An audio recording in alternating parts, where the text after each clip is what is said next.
오늘 본문에서는 56장부터 59장에 이르도록 반복되는 이스라엘 백성들의 현실적 불신앙, 하나님 앞에 진정한 선민으로서 신앙인으로서 살아내지 못하는 일에 대한 꾸중이 이어지고 있습니다. 앞에 우리가 40장부터 55장에 이르도록 확인했던 포로된 저들의 죄악으로 말미암아 하나님 앞에 준엄한 심판을 받아 다른 나라의 포로로 끌려간 백성들에게 주었던 위로들, 그들이 결국은 은혜를 입고 구원을 얻고 회복될 것이라는 얘기의 연장선으로 보입니다. 그러나 이 56장에서 66장에 이르는 시대적 배경은 전에도 말씀드린 바와 같이 1장에서 39장에 해당하는 북왕조 이스라엘과 남왕조 유다가 아직 망하기 전 역사적 배경에서, 그다음에 붙잡혀간 바벨론에서 고생하고 있었던 40장에서 55장의 배경을 지나 약속된 70년의 포로 생활 후에 회복되어 본국으로 돌아와 예루살렘에 정착한 기원전 538년부터 이제 이어지는 그 회복기에 주어진 말씀입니다. 그들은 하나님의 약속대로 회복을 받았고 구원을 얻었고 고향으로 돌아왔습니다. 그러나 지난번 설교에서도 말씀드린 바와 같이 그들을 기다리고 있었던 것은 55장이 끝날 때 나왔던 감탄들, 산들이 손뼉을 치고 기뻐 노래를 부르는 그런 환경이 아니었습니다. 귀환은 기적적으로 일어나서 하나님의 약속의 성취를 보았지만 환경은 전혀 그렇지 않아서 그 땅은 황폐하였고 그들의 경작물들은 흉년으로 소실이 적었고, 또 그 성전 재건을 위하여 중노동에 시달리고, 그리고 그 포로되어서 비었을 때 이주해온 다른 정착민들에 의하여 이제 그 원래 그 국민이었던 예루살렘 백성들이 오히려 적대적 고난을 당하는 현실을 살게 됩니다. 그들은 지칩니다. 절망하고 원망하고, 그리고 자포자기의 심정에 빠져서 원래 요구되었던 하나님을 신실히 지켜야 하는 그 기준에 미달하게 됩니다. 반복적 실수가 나왔다, 반복적 실패가 나왔다고 얘기할 수 있죠. 그러나 이건 약간 말이 안 맞는 것이 1장에서 39장까지 있었던 어떤 질서, 그 시대의 세계는 분명히 원칙과 심판의 세계였습니다.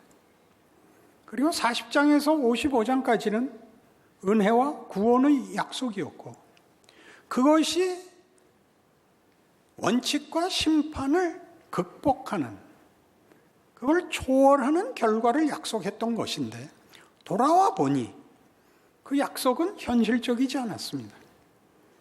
그 약속이 거짓된 것이냐, 그렇게 말할 수는 없죠. 그 기적적인 회복이, 귀환이 이루어졌으니까. 그러나 기대했던 만큼의 결과도 없었습니다. 그들은 현실의 고난 속에서 시달려야 했고, 그들은 당연히라는 말을 기억하십시오. 지칩니다. 그 지치고 절망과 원망 속에 있는 이스라엘 백성에게 하나님이 다시 선지자를 통하여 이 원칙을 지켜라, 그렇게 말하는 것이 56장이었습니다. 안식일을 지켜라 였죠. 그러면 도대체 제1차적 세계에서 제2차적 세계로 나아가 원칙과 심판의 세계를 극복하고 그 실패를 회복하고 완성하는 2차적 세계의 몫은 무엇인가? 분명히 그것이 역사적 현실로 1차적 세계관을 이어온 세계여야 맞는데 그것은 왜 일어났고 또 안 일어났는가? 라는 질문 앞에 서게 마련입니다.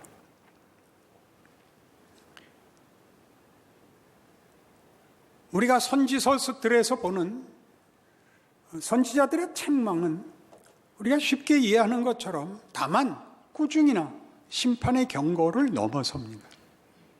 우리 말라기 1장을 이 앞선 56장의 설교에서 인용했는데 그 이스라엘 백성들의 이 귀환 후의 그 신앙적 실패가 이렇게 소개됐습니다. 너희들이 더러운 떡을 드리고 너희들이 흠 있는 제물을 드리면서 아랑곳하지 않는다. 너희가 얘기하기를 하나님께 바치는 제물은 더러워도 되고 흠이 있어도 된다. 그리고 스스로 말하기를 이 얼마나 번거로운 일이냐 라고 너희가 업신여긴다 라고 꾸중합니다. 그래서 나는 누가 성전문을 닫았으면 좋겠다. 이런 하나님의 분노가 거기 기록됐습니다. 우린 모두 당연히 제1차적 세계관을 가지고 원칙과 심판의 세계에서 이스라엘 백성의 못난 것과 실패를 탓하고 하나님의 진노와 징계의 당연성을 얘기하고 그래서 우리의 신앙 인생도 이 잘잘못의 세계, 보상의 원칙 속에서밖에는 해석할 줄 모르게 됐습니다. 그런데 2차적 세계가 소개됐죠. 하나님께로부터 말미암는 그의 능력, 그의 성실함, 그의 은혜, 그의 긍휼이 이스라엘의 죄를 다 덮고 씻고 극복하고 회복을, 승리를, 영광을 주겠다. 그래서 귀환된 겁니다. 그런데 왜 두 세계는 다시 여전히 두 번째 세계가 첫 번째 세계를 극복하지 못하고 첫 번째 세계가 남아서 그들을 괴롭혀 그들을 절망과 체념으로 그리고 오늘날 현대를 사는 우리 교인들에게 교회사 내내 증언된 것과 같이 모든 시대, 모든 환경 속에서 우리는 이 갈등을 겪는 걸까요? 56장을 조심스럽게 다시 돌아보시면 56장에서 1차적 세계관으로 요구됐던 것은 안식일을 지키라였습니다. 이 안식일을 지켜라. 그거 하나도 못하고 있지 않느냐라는 지적인데 안식일은 유대인들에게 있어서 그들만의 고유한 정체성의 확인법이었습니다. 다른 민족은 안식일이라는 게 없죠. 이스라엘에게만 있는 것입니다. 하나님이 천지를 창조하셨고 애굽에서 그들 백성들을 구원하여 낸 것을 기념하는 날이었습니다. 그들만의 배타적 정체성을 확인하는 안식일은 지키고 안 지키고의 문제가 아니라 이스라엘의 이스라엘 된 증거였습니다. 근데 56장에서는 다르게 나옵니다. 안식일을 지키면 이스라엘이거나 이방이거나 상관이 없다. 능력 있는 자나 못난 자나 상관없다. 이렇게 나오는 것이죠. 그래서 뜻밖의 우리가 둘을 묶을 수 없는 제1차적 세계관과 제2차적 세계관의 갈등과 충돌 속에서 제3차적 세계관이 나오고 있습니다. 우리로서는 이해가 안 가는 은혜와 반복된 실패 속에서 하나님이 일을 하고 있다는 거죠. 모든 사람을 불순종하는 데 가두어 두셨다. 하나님이 일부러 불순종을 요구했다. 그렇게 들리죠. 우리는 제1차 세계와 제2차 세계가 도무지 결합이 되질 않습니다. 조화가 되질 않습니다. 그리고 제3세계가 시작된 거죠. 1차 세계도 그대로 있고 2차 세계도 그대로 있는 그리고 그 양쪽 다 역사적 배경과 현실인 그래서 이게 뭔가 기대와 실망과 감사와 자책이 공존하는 세계를 만나는 것입니다. 성경은 얘기하기를 네가 이해하지 못하는 거기서 하나님이 일하고 있다. 그렇게 얘기를 합니다. 안식일을 지키면 이스라엘이라는 제한된 영역을 벗어나 모두가 구원에 참여할 수 있다라고 안식일이 묶어두었던, 닫아두었던 문을 열고 이스라엘의 불순종으로 이방이 구원을 받고, 이스라엘이 불순종해서 구원을 받지 못했으면 이방은 더더욱 가망이 없죠. 성경에서 얘기하는 부자가 구원을 천국에 들어가려면 낙타가 바늘구멍을 들어가는 것보다 어렵다. 그건 부자는 못 간다가 아니라 부자도 못 가면 가난한 자는 더더욱 못 간다. 부자는 여기서는 능력자의 상징이거든요. 힘으로 못 간다. 능력으로 갈 수 없다. 모두가 못 간다. 이스라엘이 구원을 못 받았으면 모두가 못 받는 거죠. 그러나 그 불순종이 이방을 구원하는 걸로 쓰였습니다. 제3세기, 3차 원적 세계가 열렸죠. 3차 원적은 나쁜데요. 3차적 세계관이 열렸습니다. 우리가 이해하는 세계관, 제1차적 세계관, 혹은 제2차적 세계관에 묶이고 둘을 묶는 성경의 약속을, 그리고 그것이 이루어지는 현실을 이해하지 못합니다. 대부분의 성도들은 대강사입니다. 체념하고 살죠. 잘 모르겠다. 그래서 1차적 세계관에서 몇 가지의 윤리와 2차적 세계관에서 은혜와 운명을 양손에 하나씩 들고 적당히 삽니다. 모르겠다. 그래서 뜻밖의 기독교가 가지는 이 하나님의 지혜, 하나님의 권능, 은혜와 책임이라는 영광들이 늘 실종되곤 합니다. 현실에 일어나는 일들이 이것과 충돌을 해서 현실을 살아내는 기독교 신앙인의 능력과 영광을 누리지 못합니다. 예수 믿는 사람 쳐놓고 완벽한 신앙생활을 원하지 않는 사람이 어디 있습니까? 불안과 의심을 벗어나고 자책할 것이 없는 완전한 하나님의 사람이기를 소원합니다. 거룩하고 성결하고 능력 있고 모범적이기를 바랍니다. 안 됩니다. 문제의 핵심은 그렇게 하는 사람은 본 적이 없습니다.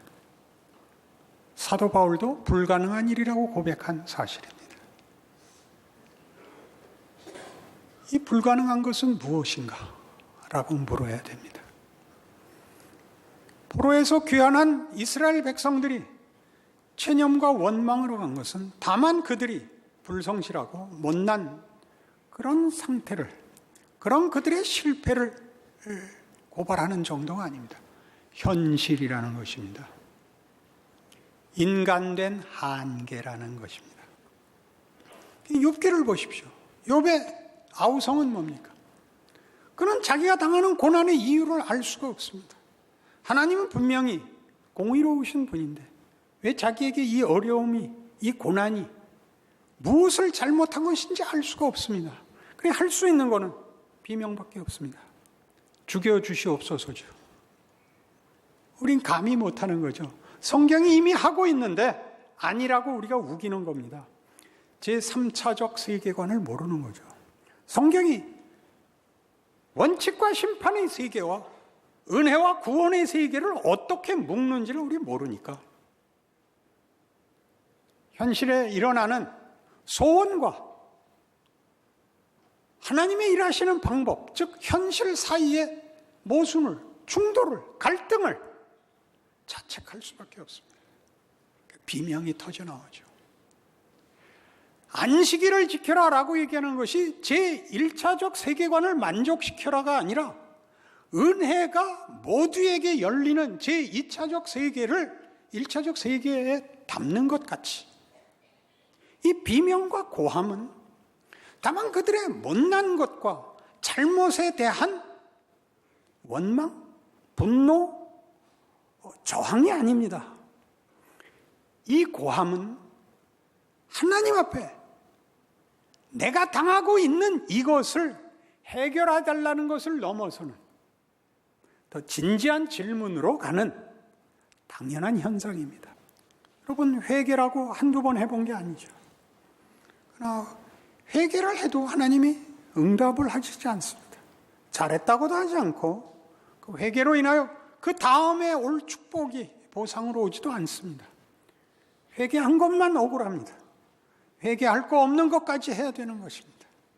여기에서 녹아나죠. 그 증언들은 다 뭐죠? 아까 7장에서 본 바와 같이 내가 뭐길래 하나님 나를 대적하십니까? 나 같은 것이 범죄한들 하나님께 무슨 방해가 되며 나 같은 게 무슨 가치가 있다고 괴롭히십니까? 이렇게 큰 문제로 삼으십니까? 어째 대답도 안 하십니까? 여기 답이 들어있습니다. 인간은 결국 그의 자폭을 가지고 그 스스로의 정체성에 대하여 직면하는 경험을 하게 됩니다.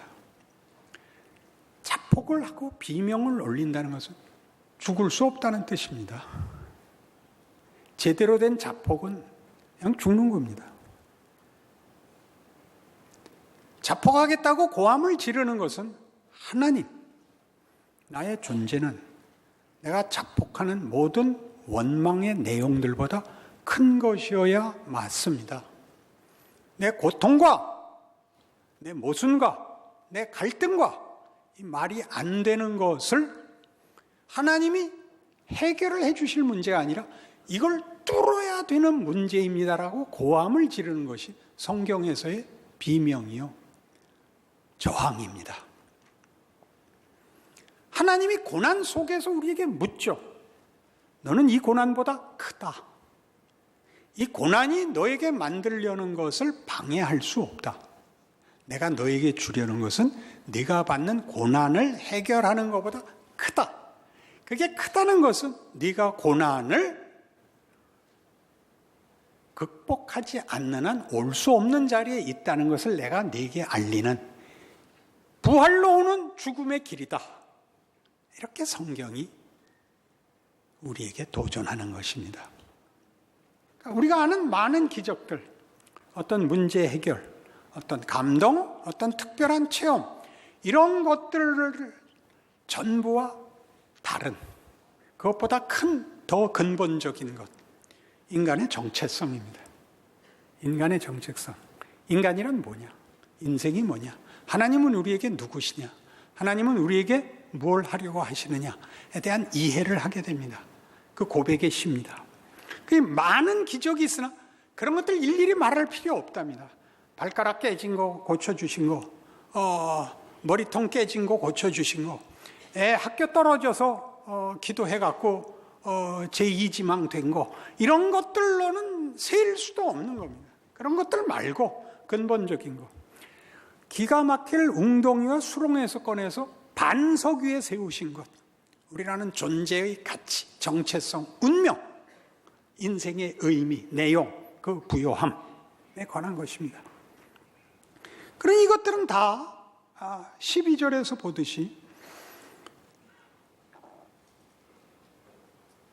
수많은 재앙이 나를 둘러싸고 나의 죄악이 나를 덮침으로 우러러볼 수도 없으며 죄가 나의 머리털보다 많음으로 내가 낙심하였음이니이다 라는 조건 속에서 올리는 간증인 것입니다.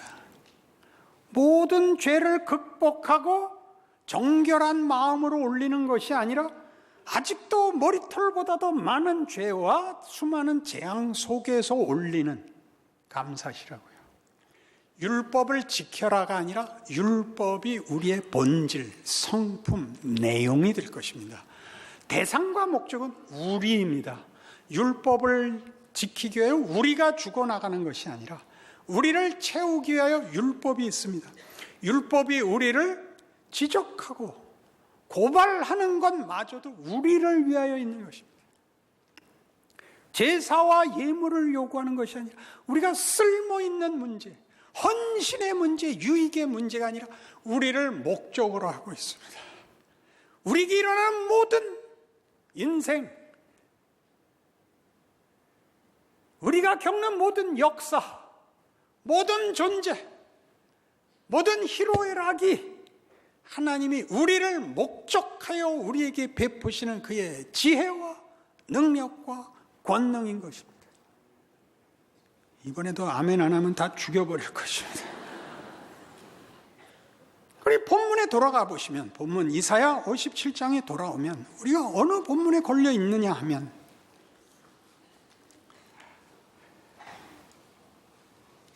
14절, 그가 말하기를 도두고 길을 수축하여 내 백성의 길에서 거치는 것을 제하여 버리라 하리라. 즉히 존귀하여 영원히 거하시며 거룩하다 이름하는 이가 이와 같이 말씀하시되 내가 높고 거룩한 곳에 있으며 또한 통회하고 마음이 겸손한 자와 함께 있나니 이는 겸손한 자의 영을 소생시키며 통회하는 자의 마음을 소생시키려 함이라. 그러니까 회개해라 이렇게 됐죠. 회개해라. 1차적 세계관으로 다시 돌아갔죠. 이 상한 심령은 우리의 비명입니다. 우리의 한계와 우리의 절망이 상한 심령입니다. 통회하는 마음입니다. 하나님이 구하시는 제사는 뭐라? 상한 심령이라. 우리 이해하기 좋게 하나 더 가볼까요? 마음이 가난한 자는 복이 있나니 입니다. 마음이 가난한 자, 이게 뭐죠? 자신의 한계로 자신의 정체성을 만족시킬 수 없는 것을 아는 자, 더 높은 것, 더 귀한 것을 구하는 심령, 그래서 찢어진 심령, 내가 아는 최선, 내가 가지는 가장 큰 이상보다도 큰 존재라는 걸 뭐에서 알게 돼요? 고난에서. 왜? 고난을 해결하는 것이 우리의 정체성의 만족일 수 없다는 것을 고난을 당해보면 알게 됩니다. 고난을 해결하려면 죽어버리면 됩니다. 반복되는 이스라엘 역사의 증언입니다. 죽어버리면 그러면 창조가 실패하는 거죠.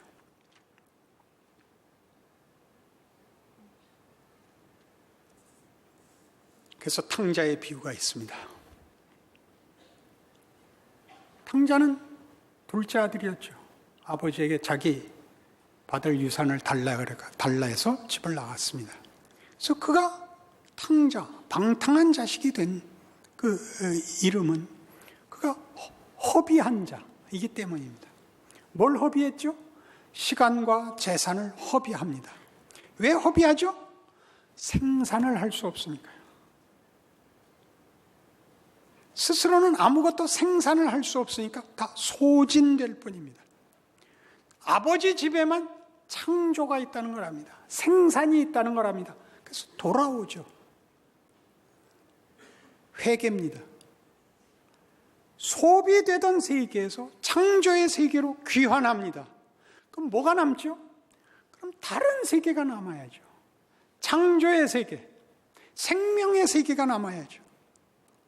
회개란 과거를 돌이켜 미래로 나아가는 것이지 과거를 씻어버리고 마는 것이 아닙니다.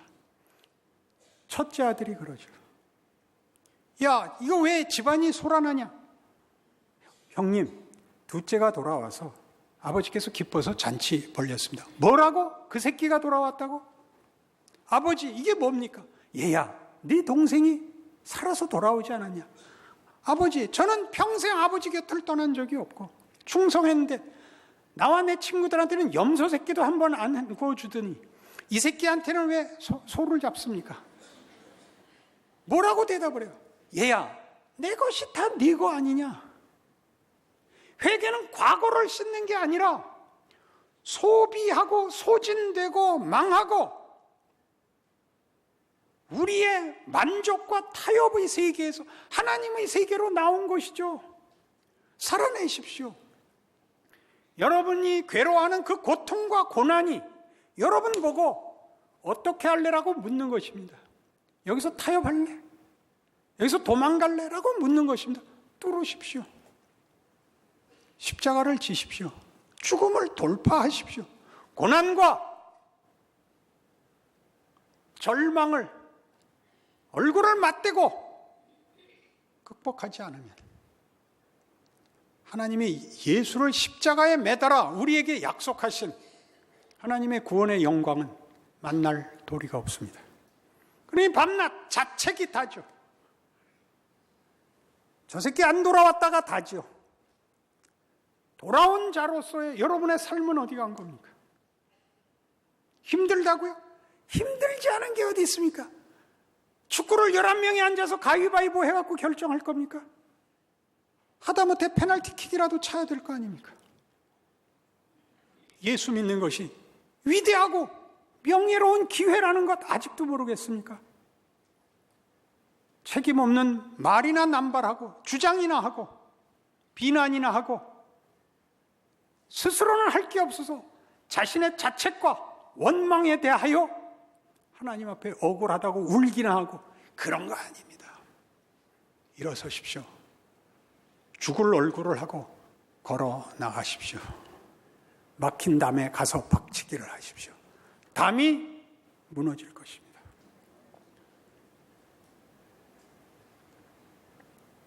한국 교회, 우리나라 이런 이름 붙이지 마시고 여러분의 개인, 여러분 각자의 삶과 인생과 믿음을 살아내십시오. 그 다음은 하나님이 하십니다. 그런 이름 붙여서 변명하고 핑계대고 도망다니다가 여러분의 인생을 소진하지 마시고